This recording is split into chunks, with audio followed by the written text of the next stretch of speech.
Hello everybody and welcome back to the CLEN channel where we play a game and talk about anything MMA related. And today what we're going to be talking about is Nate Diaz. A lot of people have been talking about who will Nate Diaz fight next. And honestly, he has a ton of options. It really seems like what he's going to do next is actually box Jake Paul, because Jake Paul has been vocal for so many years now about how he wants to fight and beat up Nate Diaz. And honestly, I kind of like his chances, especially with how Nate looked in his last fight. Did not look good one little bit. But Nate Diaz is a superstar at this point. He can go absolutely anywhere he wants and the fans will go with him. As soon as somebody hears Nate Diaz is fighting, or if there's a Nate Diaz announcement, like a fight announcement somewhere online, people will go, whether it's the PFL, whether it's Bellator. And I actually kind of like the idea of Nate Diaz going to Bellator, by the way, because I know Scott Coker said that he'd love to have him anytime, and I'd be like, yeah, you know what, that's not a bad idea for Nate. That's really not a bad idea, especially like I'm not saying Bellator fighters are bad. Like, I think Bellator has great and like actually amazing fighters, but like some of the talent in Bellator they could really pair Nate Diaz up with to make Nate Diaz look good, and that would be really cool. But the whole point is, no matter where Nate Diaz goes, he is going to be a star. I know even Mike Perry called him out. Mike Perry wanted to fight him. There was like talks, I don't know how true this was, but there were talks about him fighting Anderson Silva, which, I mean, that would lead a little bit of a fun story, especially with the history with Anderson Silva and Nick. But at the same time, it's like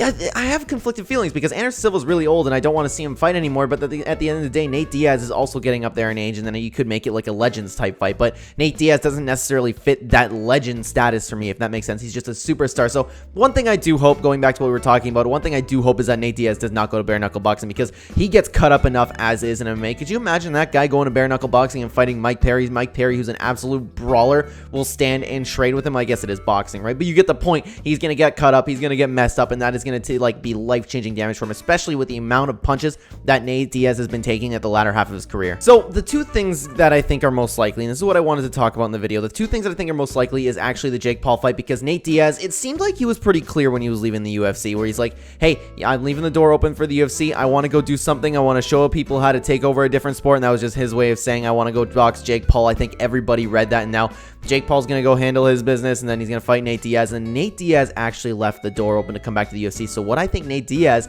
is most interested in is a Conor McGregor fight. The trilogy with Conor McGregor, he feels like he got screwed out of the last one, and it's a huge payday. It would be one of the biggest fights of all time, Conor McGregor versus Nate Diaz 100%, no matter where either of them end up in their career. If you pair those two up again, if you give them a press conference, if you sell it like this is the third, this is the trilogy, maybe this is Nate Diaz's retirement fight, maybe this is Conor McGregor's retirement fight, that would be massive. So I feel like what we are going to see with Nate Diaz, he is going to go over to fight Jake Paul, possibly in between this, possibly, and this is all depends on when Conor wants to come back, right? It could be years still when Conor wants to come back. He has all that USADA stuff going on, right? So God knows when he's coming back. I could really see him going to fight Jake Paul, taking a little bit of a break, taking one Bellator fight, because I can see Bellator, man, offering him a ton of money, especially if Scott Coker wants to. Taking one Bellator fight, coming back to the UFC, having his retirement fight against Conor McGregor. That is my prediction, and I'd love to know what you guys think down below. Thank you so much for watching this video.